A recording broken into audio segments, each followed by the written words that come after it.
Hello friends, ఇవాళ మన recipe అండి జస్ట్ ఓన్లీ రా రైస్ అన్నమాట. రైస్ పెరుగుతో సూపర్గా ఉండే దోశలు అనమాట. చూడండి ఎంత ఫ్లఫీగా ఉన్నాయి, ఎంత సూపర్గా ఉన్నాయి. చాలా స్మూత్గా ఉంటుంది. ఇలా అంటే మనకు వచ్చేస్తుంది, చాలా ఎమ్మిగా ఉంటుంది. మరి దీన్ని ఎలా చేయాలి అని ఇప్పుడు లెట్స్ స్టార్ట్.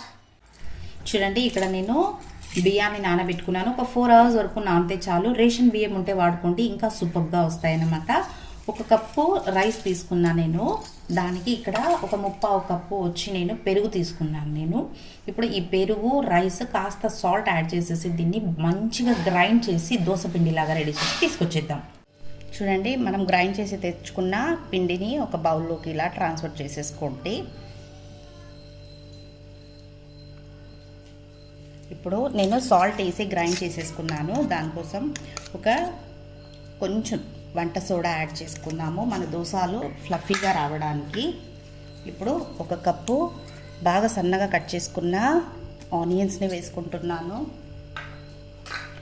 టమాటో, క్యాప్సికమ్ ఒక కప్పు,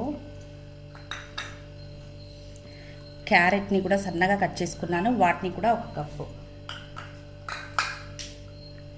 కొంచెం కొత్తిమీర, కొంచెం కరివేపాకు, వీటన్నిటిని వేసేసి ఇప్పుడు బాగా మిక్స్ చేసేసుకుందాము. జస్ట్ రైస్ పెరుగుతో ఉండేది చాలా సూపర్గా ఉంటుంది. ఇప్పుడు ఇలా బాగా మిక్స్ చేసేసుకొని ఇప్పుడు స్టవ్ ఆన్ చేసేసుకుందాము.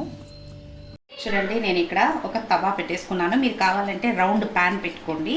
ఇప్పుడు దీంట్లోకి మన పిండి నుంచి ఒక 1.5 వరకు వేసుకోండి. వేసుకుని కాస్త ఇలా అన్నామనుకోండి సరిపోతుంది. మీరు రౌండ్ ప్యాన్ పెట్టుకుంటే మీకు షేప్ అనేది రౌండ్గానే వచ్చేస్తుంది. ఒక 1 tablespoon ఆఫ్ ఆయిల్ వేసాను. లిడ్ కవర్ చేసి దీన్ని కుక్ చేయండి. మీ ఫ్లేమ్ అనేది వచ్చి మనకు మీడియంలోనే ఉండాలి. చూడండి, ఇప్పుడు 3 minutes ఆఫ్టర్ నేను ఓపెన్ చేస్తున్నాను. వన్ సైడ్ మనకు బాగా రోస్ట్ అయిపోయి ఉంటుంది, విత్ లెస్ ఆయిల్ అన్నమాట.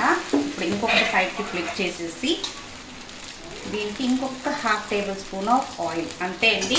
టోటల్గా 1 tablespoon ఆఫ్ ఆయిల్. మళ్ళీ ఒక లిడ్ కవర్ చేసేసి ఇంకొక 3 minutes వరకు దీన్ని కుక్ అవ్వనిద్దాం. చూడండి, ఆఫ్టర్ 3 minutes మళ్ళీ ఓపెన్ చేస్తున్నాను. చూడండి, ఎంతో సూపర్గా ఫ్లఫీగా మన దోశ అనేది రెడీ అయిపోయింది. చాలా సింపుల్ కదా, చాలా ఈజీ అన్నమాట.